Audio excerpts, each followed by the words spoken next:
name, Dr. Richard Kimble. The destination, Death Row State Prison. The irony, Richard Kimble is innocent. Proved guilty, what Richard Kimble could not prove was that moments before discovering his murdered wife's body, he saw a one-armed man running from the vicinity of his home. Richard Kimble ponders his fate as he looks at the world for the last time and sees only darkness. But in that darkness, fate moves its huge hand.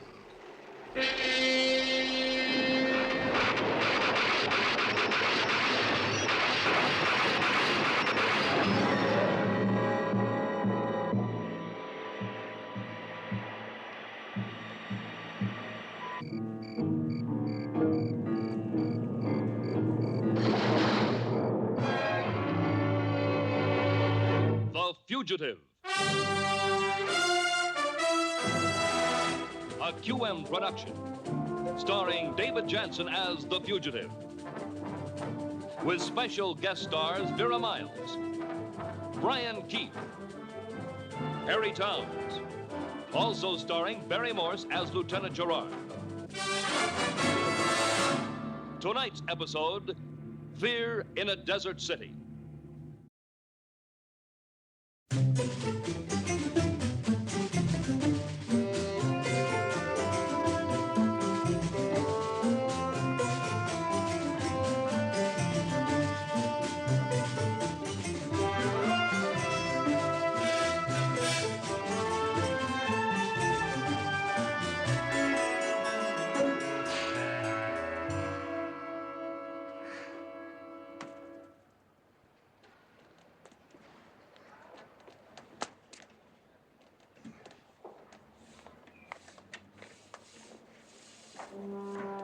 Now 6 months a fugitive, this is Richard Kimble with a new identity.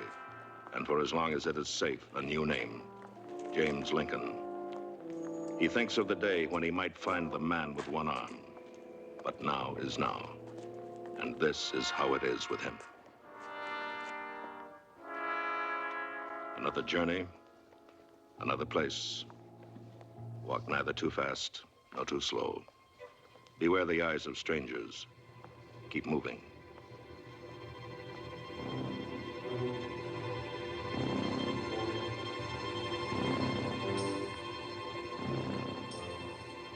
The right one? Or will it be a mistake? Is this the trap where it will end?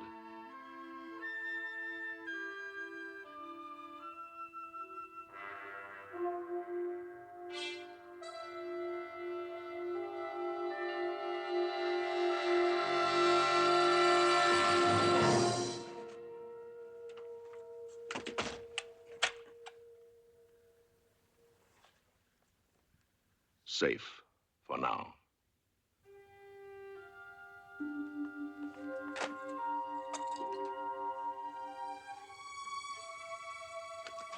Another room. Windows look out and look in. Get busy.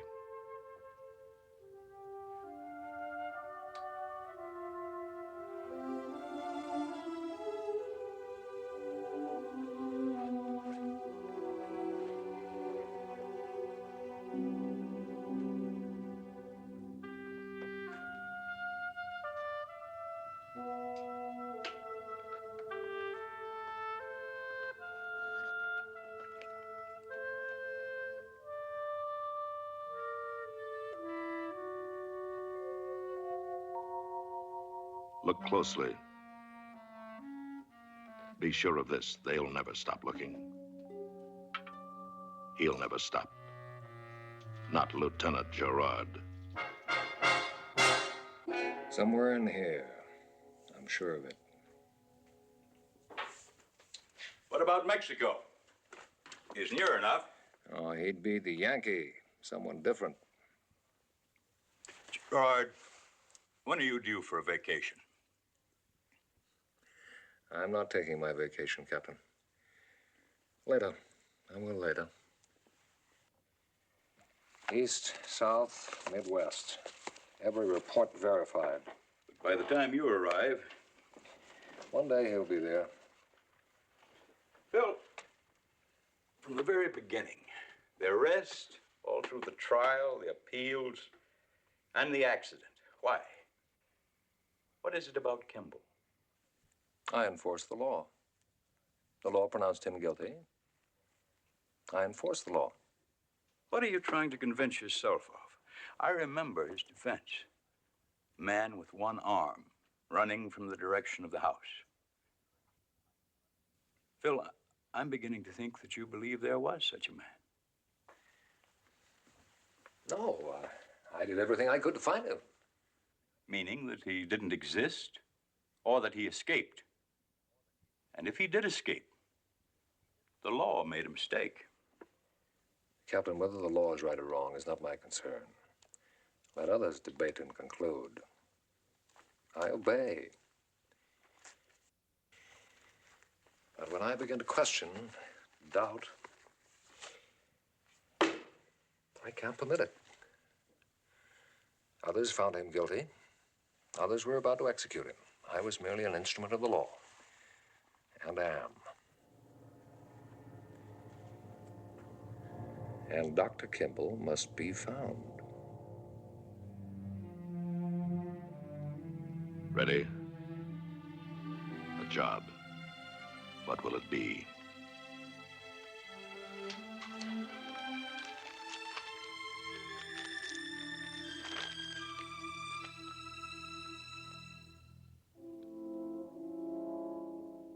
Make no mistakes. Be ready for the questions and hope there won't be too many.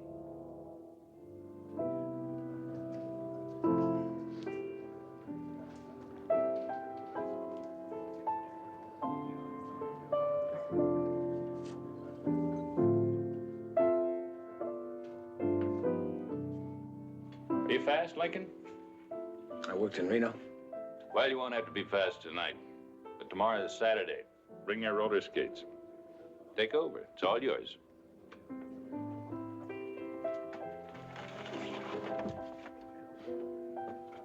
$75 a week. You'll find a vest at the other end of the bar. Is it Jim? Yeah, Jim's fine. Cleve Brown. But we won't shake hands because I might fire you tomorrow. The waitress is Evelyn, and the lady at the piano is Monica. Introduce yourself.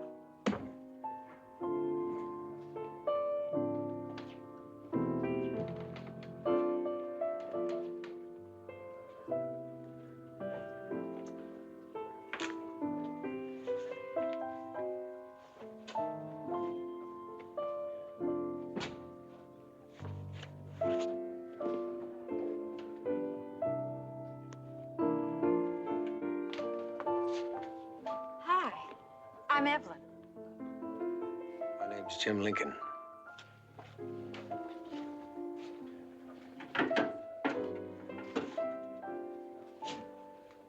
Oh, the boss said to say hello. My name's Jim Lincoln. Her name's Monica. Monica Wells. Plays beautifully, doesn't she? Mm-hmm. Lovely, too, wouldn't you say? Wouldn't you say she was lovely? Very. Well, now, how can you tell? You just glanced at her. You gotta look at her, Jim. Hey, Jim. Scotch and soda.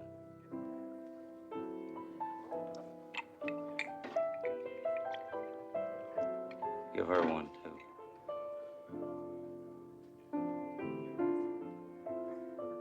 She isn't drinking. Maybe she would if you bought it, huh? I'll pay for it.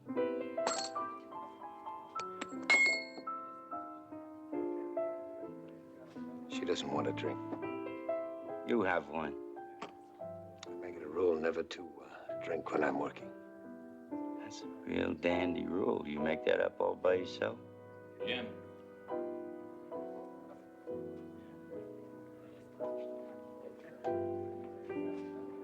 About now, I usually have a so-called meal from our so-called kitchen. You want something?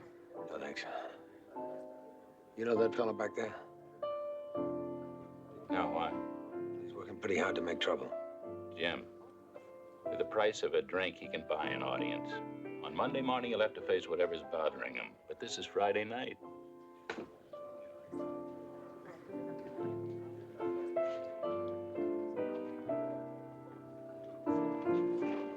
were you saying to him about me?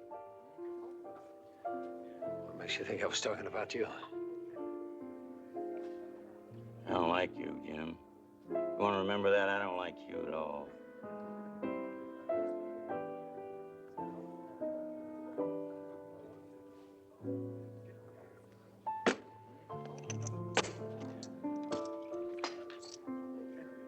See you again, sweetheart.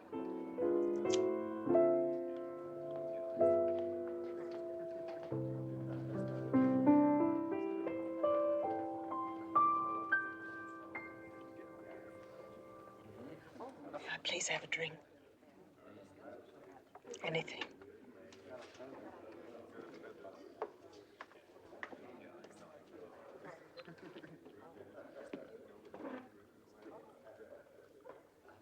Thank you. Do you know that fella? Oh, you tell me if it's none of my business. You know, sometimes these worshipers... He does not worship me. Thanks for trying to help. Meaning it's none of my business. Meaning it isn't fair to involve you. One bourbon on the rocks.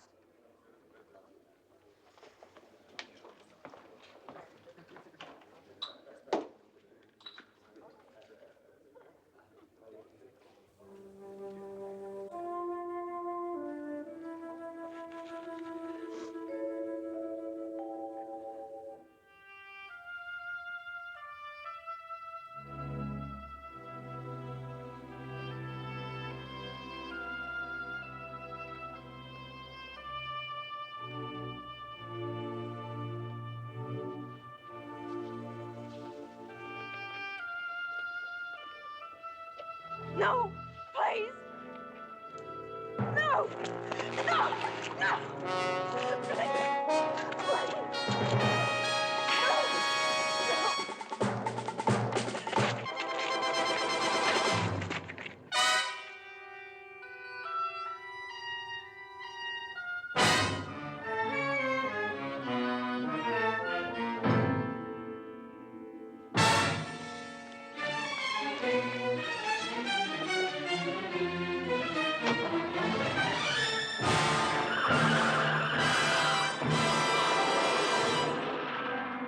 Please. No police. You got a car?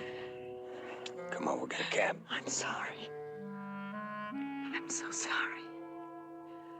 I didn't mean to involve you.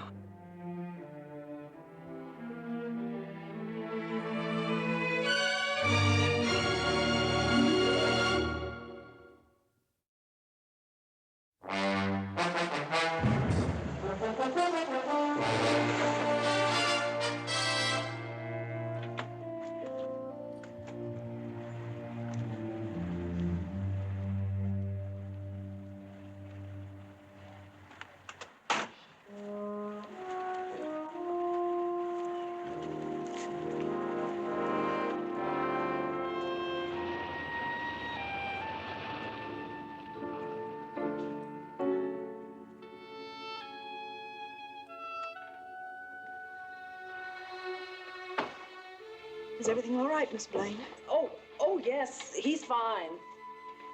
Good. Oh, that's all right. I'll get my money tomorrow. Oh, well, good night. Good night.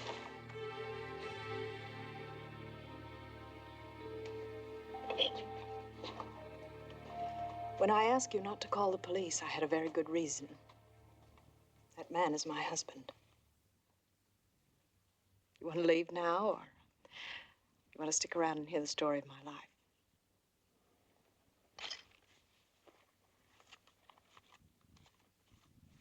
Here. We live in Phoenix.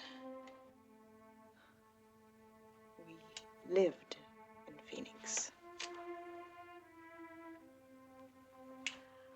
About a month ago, I couldn't stand it any longer, so I took Mark and came here and got a job doing the only thing I've ever really been trained for, playing the piano. But not in the barn. What was it you couldn't stand? His suspicions.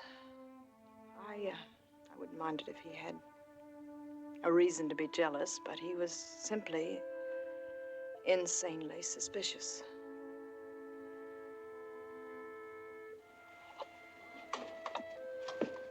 When we were married, I was considered the luckiest girl in Phoenix.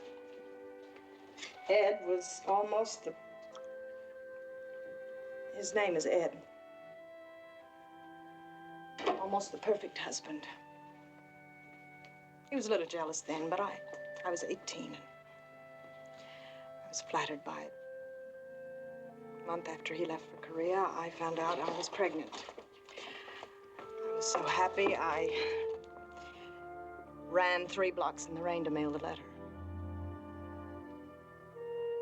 When he wrote back, there was just a hint of an accusation. But I answered, pretending not to notice, and he never wrote that way again. When he came home, day by day, he began to grow more and more suspicious and violent. His face changed. He doesn't look like the man I married.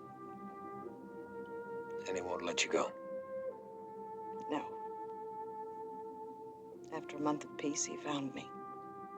He walked into the bar and he had a drink and left without saying a word. As you know.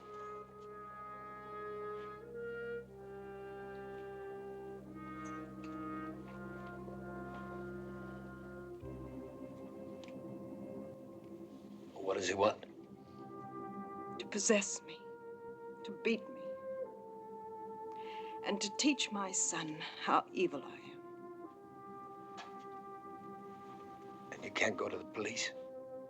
I tried that. He found out and found it very amusing. You see, he owns 250,000 acres of Arizona.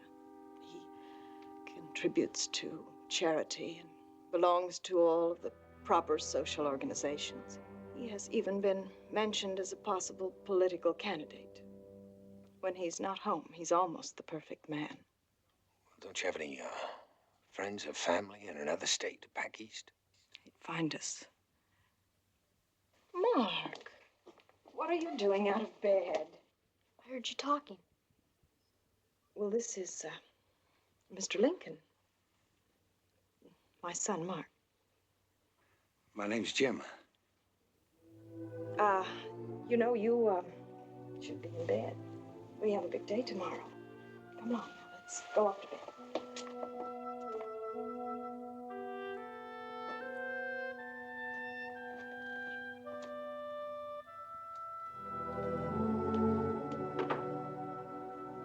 I'm sorry he wasn't a little more friendly. Well, that's, I think he did fine under the circumstances. Look, Monica, I don't know what I can do. Oh, no, it's enough just to talk to you. Well, then maybe I can see you tomorrow. On Saturdays, I usually take Mark to Wonderland. Helps him think of other things. Well, we'll make it noon at Wonderland. Maybe we can all think of other things. I'll see you tomorrow. Good night.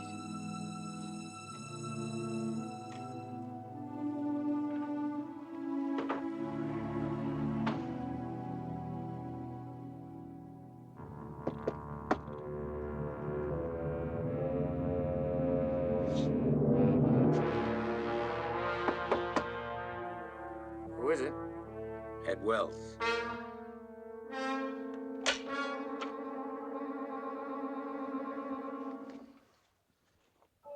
Now we're going to talk about you shitting me.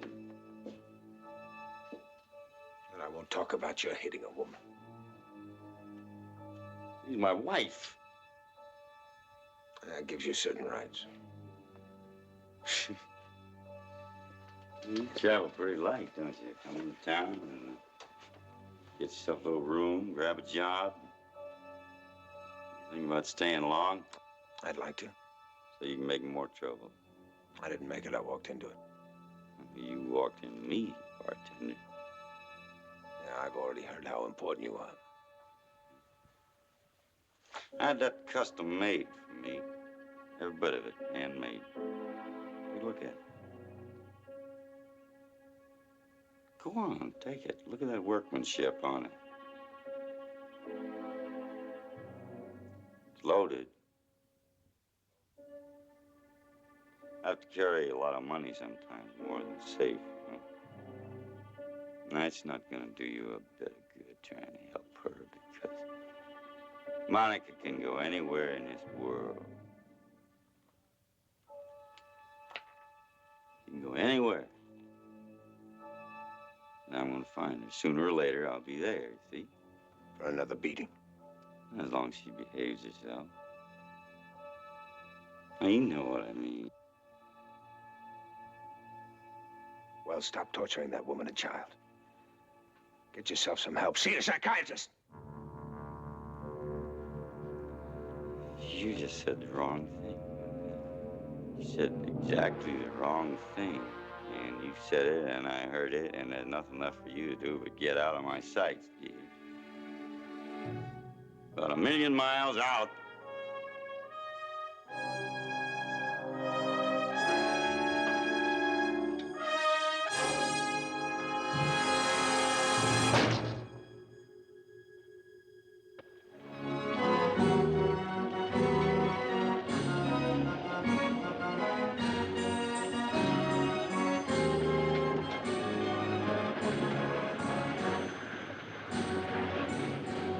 I'm not very good at picking rides.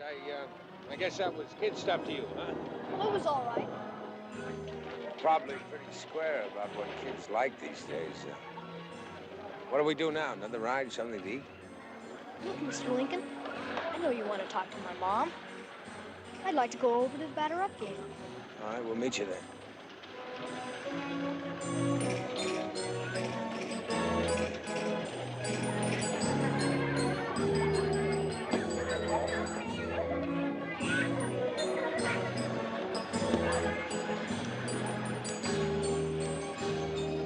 Your son went over to the batter-up game. I hope that's all right. I'm fine. You know, I used to think I was pretty good with children. I don't seem to be getting anywhere with him. It isn't your fault.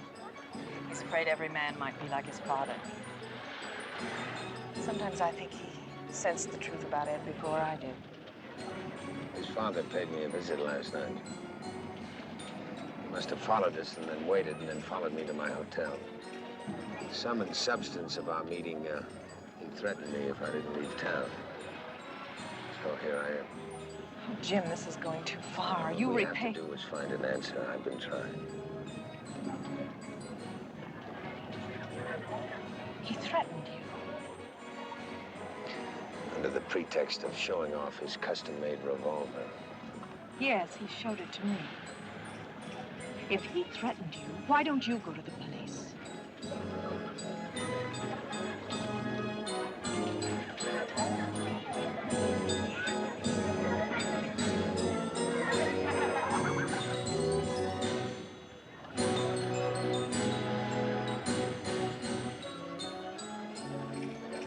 Jim, what is it? I can't go to the police. If you ask me, I can't tell you why.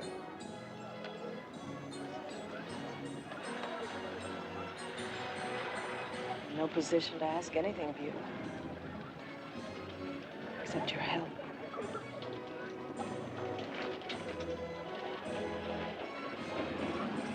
Let's go get your son.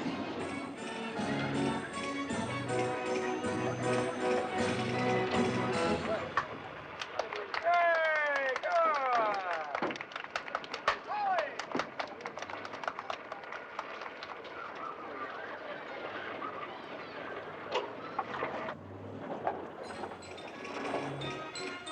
Well, you really belted that one, son. Here you are. What a marvelous strike that was.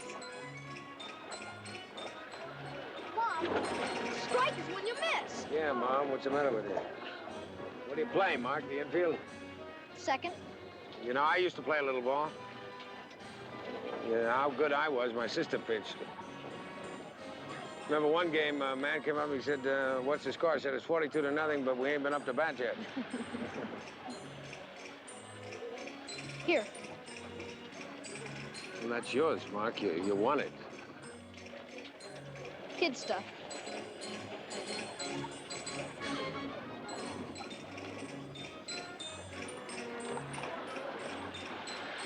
What do we do now? Well, what I can do and what I'd like to do are two different things, so I guess we'll just have to wait. I don't know what for or how long, but we wait. What are you talking about? Kid stuff. Come on, let's get a hot dog.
Bartender, give me another.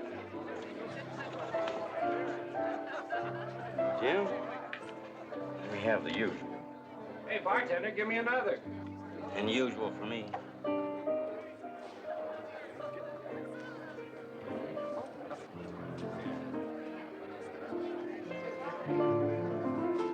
Sweetheart, that's a pretty tune. I know it.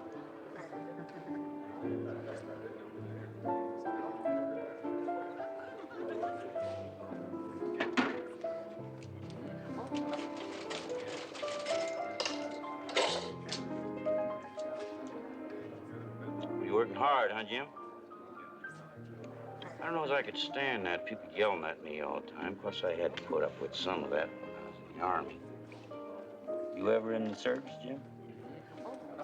Here's your drink. When I was in Korea in combat, they used to have these loudspeakers. He told me all about what was going on back here while we were fighting. I used to tell you.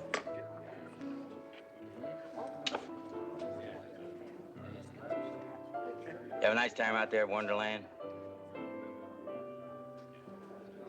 I saw you. You looked like you were enjoying yourselves. 3 of you made a nice-looking family. Wells, I'm not going to pretend to guess what made you this way. Your suspicions about your wife are all wrong. I got no suspicions. Facts, Jim.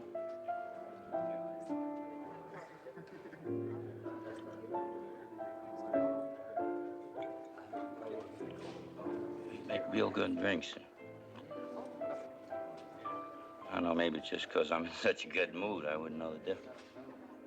Don't you ever think of what you're doing to your boy? Well, let's not spoil everything with a lot of unpleasant talk. Well, see a doctor. I'm in perfect health. I got no idea how good I do feel, Jim. Well, good night, Jim. Good night, sweetheart.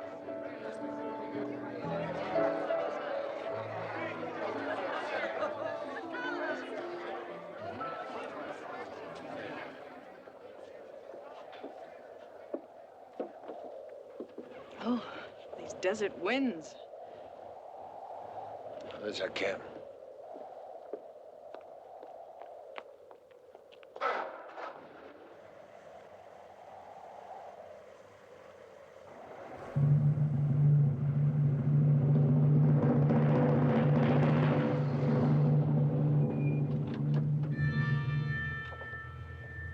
lady will leave now, a police officer.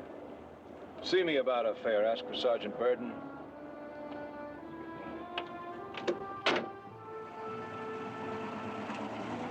We'd be obliged if you'd get in the automobile, Mr. Lincoln. That is your name, James Lincoln? Yes. Look, you mind telling me what... Detective Sergeant Burden. Please get in.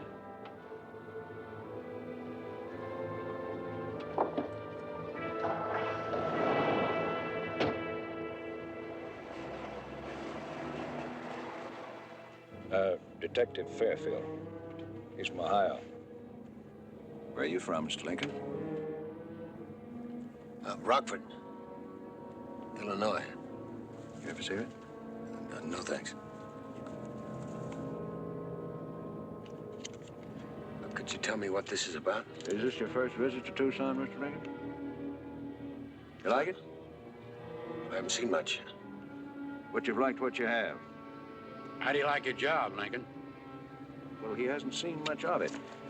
But he likes what he has, correct? You know,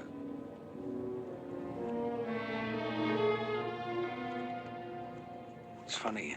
Something funny? Well, I guess I mean, strange. An average man, if there is one, is walking home and the police pick him up for questioning. What's your name? Where'd you come from? Etc. You know he's scared. Is that right? Well, I never knew that. Did you know that, Fairfield?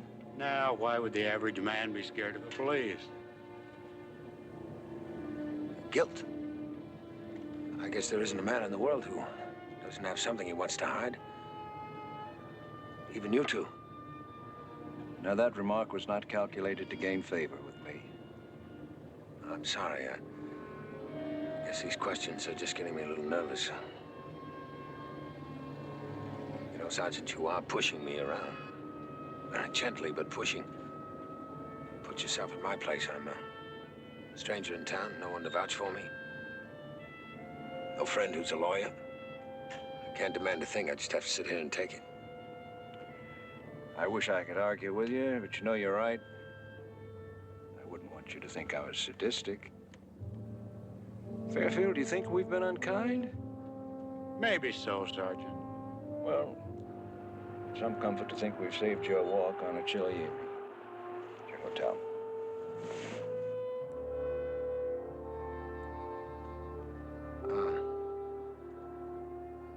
Well, I certainly appreciate it.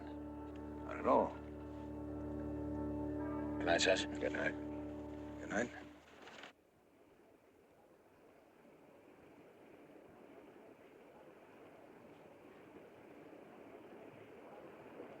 Mr. Lincoln.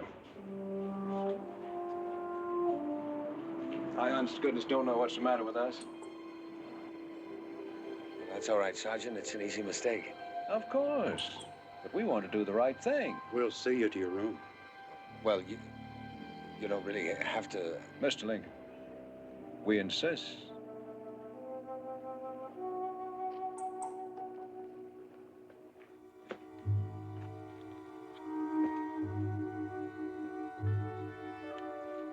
Well, Fairfield, wouldn't you say that it's about time he unpacked? Oh, maybe he did. Found he didn't like it here. Now he's getting ready to leave. Well, I was born here. I'll die here. I like to keep Tucson clean as its air. I welcome visitors. Most of them. Mr. Lincoln, you usually read every paper? That's how I found the job. We've had a complaint against you, Mr. Lincoln. Complaint? Mr. Edward Wells, Phoenix, claims you're breaking up his marriage. His marriage is already broken up. I'm just trying to help his wife and boy. They're afraid of him. That's not the impression we got from Mr. Wells. Have you talked to Mrs. Wells? We're not in the marriage counseling business. Nor are you. I'll tell you this, unless that man has helped you, might pay a very high price to find out just how dangerous he really is. He claims Mr. Wells is dangerous, Fairfield. What have you got there? Hair dye. You use this stuff? Yeah. Last month, I saw a little gray. I thought it wouldn't exactly help in finding work. Does a good job. I don't see a single gray. Maybe worries a lot. Could be diet. I read where a man can get gray from certain foods. Are you eating right, Mr. Lincoln? I eat what I can afford. I try not to worry. Leave Tucson tonight. What's the matter? We cost you a job in a wonderful city. Aren't you going to protest? I'm too tired. Get some rest in another town, Mr. Lincoln.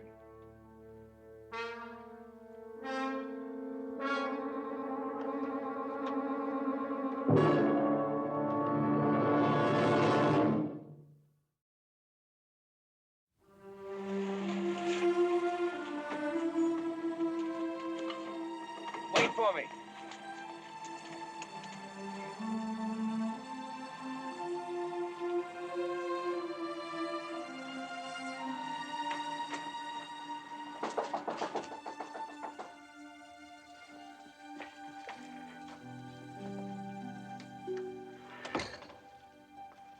What did the police want? He convinced them I was an outsider trying to break up his happy home. Monica, I've got to leave town. But if you and Mark come with me, you might be worse off. I don't understand. My picture's in every police station in the country. Right now, they might just be realizing who James Lincoln really is. A convicted murderer. I don't believe it. I said convicted. I'm innocent. Look, I'm a doctor, pediatrician. I was a doctor. My wife couldn't have children. She wouldn't adopt them. We argued too much for too long. One night I walked out. I got in the car, I drove, I parked. Just stared at the river. I remember a boy in a rowboat. He didn't see me. After a while, I cooled off and I drove home. About a block from the house, I almost hit a man. A man with one arm. He was running.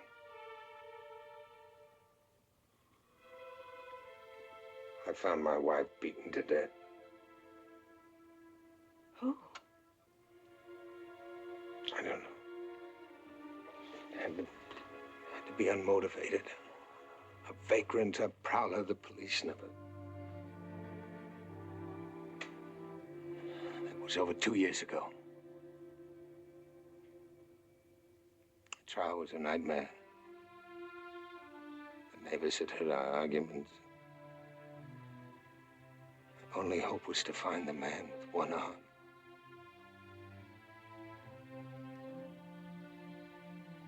I was convicted. I sat in prison for 18 months. There were appeals.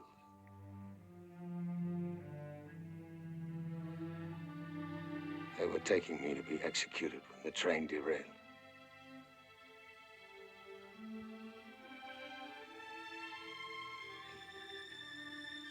Ever since then, I've been running, hoping that someday I'd find the man with one arm and the face I can never forget.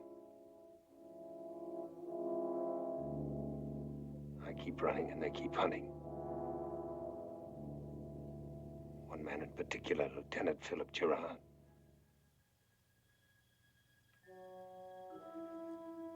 You know, sometimes I feel like I've known him all my life.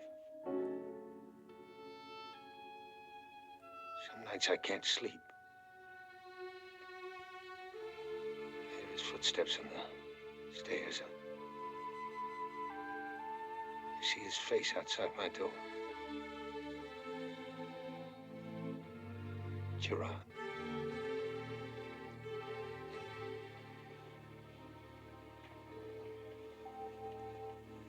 I don't want him to find you.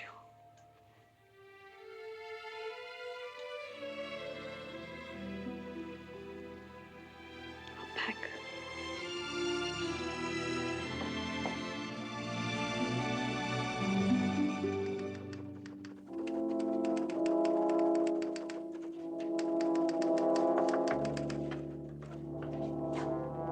Yeah. Well, how are you, Mr. Wells? I just wanted to drop by and say thanks. Now, I hope I'm not being premature, am I? Not at all. I explained to him how we feel about the honored residents of our state. How do you take it? Hotel clerk said he checked out half an hour ago. Probably buying a bus ticket right now. Well, I wish I could express my gratitude in some way. We accept no bribery, sir. I didn't mean that, Sergeant. Sir, Sergeant likes to joke. Well, I best get back to my family. Oh, Mr. Wells, can we drive you? Oh, thanks. No, I think I can handle this little thing all by myself. Good night. Good night, then.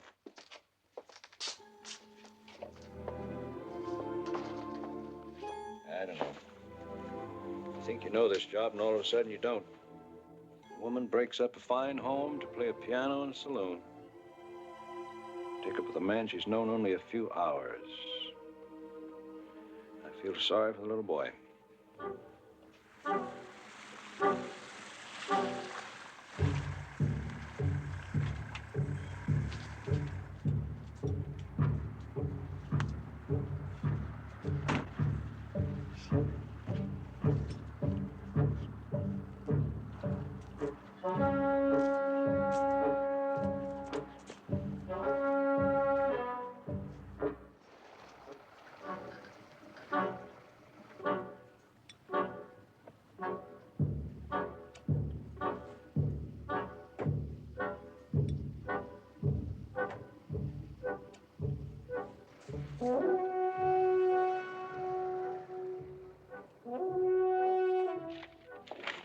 One ticket to San Diego.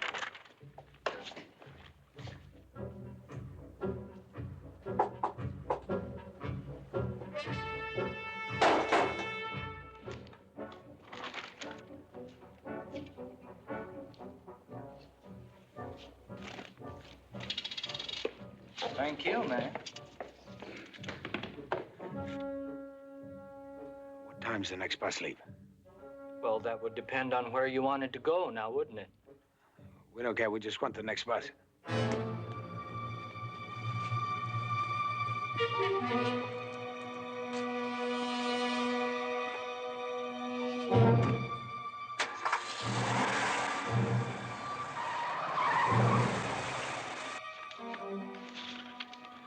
It won't be long now.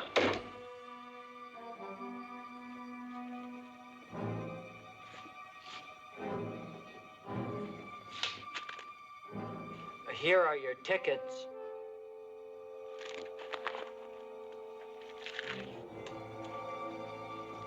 Let's go.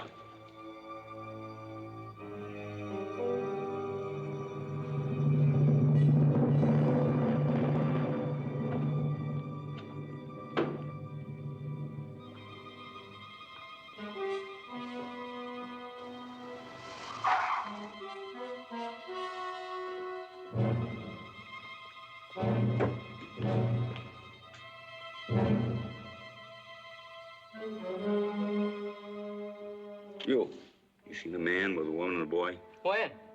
Just now. Yes, San Diego bus outside.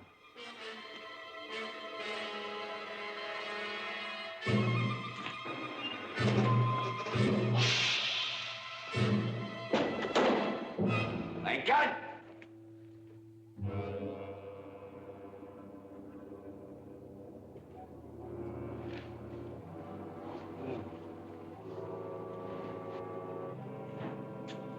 I'm glad to see you, Marky. I'm glad you're here. See, this is what your mother is. This is what she did to me when I was in the Army. I don't believe you, Dad.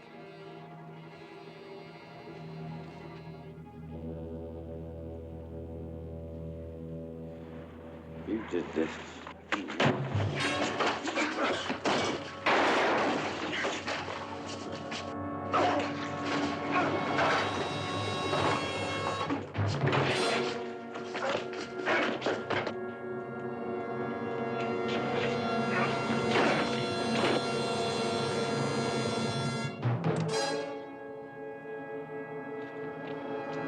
Police, halt!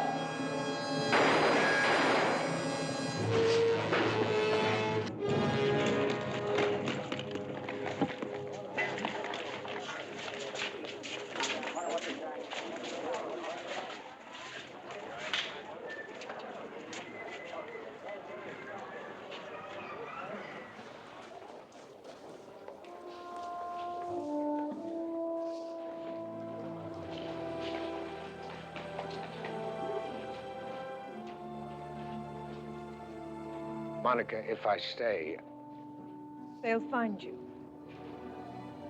And you'll never find him. well, you can go home now. It's over. Everything. We won't forget. That's all we're left with, remembering. Look, maybe...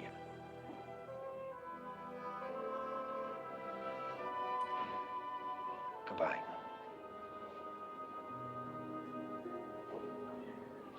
Goodbye, son.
Mrs. Wells.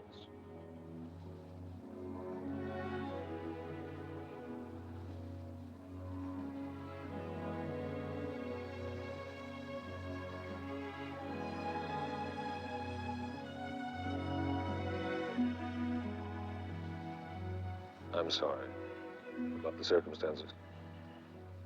Who are you? Mrs. Wells, where did James Lincoln tell you he was going? You're Lieutenant Gerard. The Tucson policeman. They recognized him, unfortunately, after the fact. Well, he told you about me. Excellent. He thinks of me as much as I think of him. He's innocent. The law says guilty. The law isn't perfect. Wherever he is now, he knows I believe him. I always will.